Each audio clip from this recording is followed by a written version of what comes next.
Hey guys, it's Adrian and it's Top 5 Wednesday. If you're new to Top 5 Wednesday, I will leave all the links down in the description box below so you can go check it out. This week's topic is Top 5 Problematic Favorites. We all have books or characters in books that we know are problematic, but we just can't help loving them. I know I do. I love some very problematic characters, as you will see in this video, but what are you gonna do? We love what we love. It's books, it's entertainment. I will start off by saying this because I know that this week's topic is gonna cause some serious discussion on some people's channels because these characters are indeed problematic. It's okay, in my opinion, to love a problematic character. We love what we love. Books are fake. They're stories. It's to a certain degree you have to let it go. However, I do think it is very important to recognize that there is a problem and don't ignore the fact that it is a problematic piece of literature or problematic character or character flaws. Obviously, there are books that should not be read for specific reasons. I'm not going to get into that because everybody has their own opinions. These are just my favorite characters that I see as being a problematic person. Generally, their relationships that I still love. Anyway, so let's just jump right in because that was a long-winded introduction. Problematic character number 1, Miles from Ugly Love by Colleen Hoover. This guy, he's got some serious issues. Miles and Tate are obviously attracted to each other, but Miles isn't interested in falling in love for whatever reason, his past story, and they decide to go along and have this unhealthy sexual relationship. And it's totally problematic. Miles totally needs to work on his issues, but I still love it. I can't help it. I'm sorry. Problematic character number 2. This one I'm going to cheat a little bit and I'm going to use a couple because this couple I hated and I loved and then I hated and then I loved. And that's America and Maxim from the Selection series.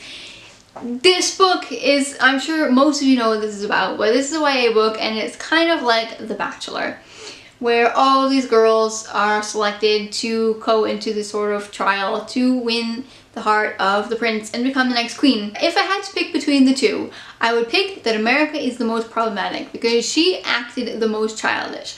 Maxim, even though I'm not a big fan of the whole Bachelor thing, was kind of just doing what he needed to do. She was just being ridiculous. And I just wanted to smack her. But still, I wanted her to end up with Maxim, even though, to a certain degree, I thought she didn't really deserve him. This series infuriated me because of that, and still, I couldn't put it down. I loved it. I couldn't get enough, even though I was totally pissed off at America. Next one is a book that I didn't particularly find problematic because of the way that it ended, but I buddy read it with a bunch of people, and half of them DNF'd it. So I feel like it is problematic. It definitely has some problematic issues, but personally I feel like it was solved well, and my problematic fave for this one is Cassie from The First Time She Drowned. The First Time She Drowned by Carrie Clutter is a book about a girl named Cassie who is struggling with her relationship with her mother. And there are lots of things that go down that I don't really want to tell you anything more because it's really best if you go into this book blind. However, this book deals very heavily with emotional abuse, mental abuse, physical abuse, sexual abuse. It is a very dark book.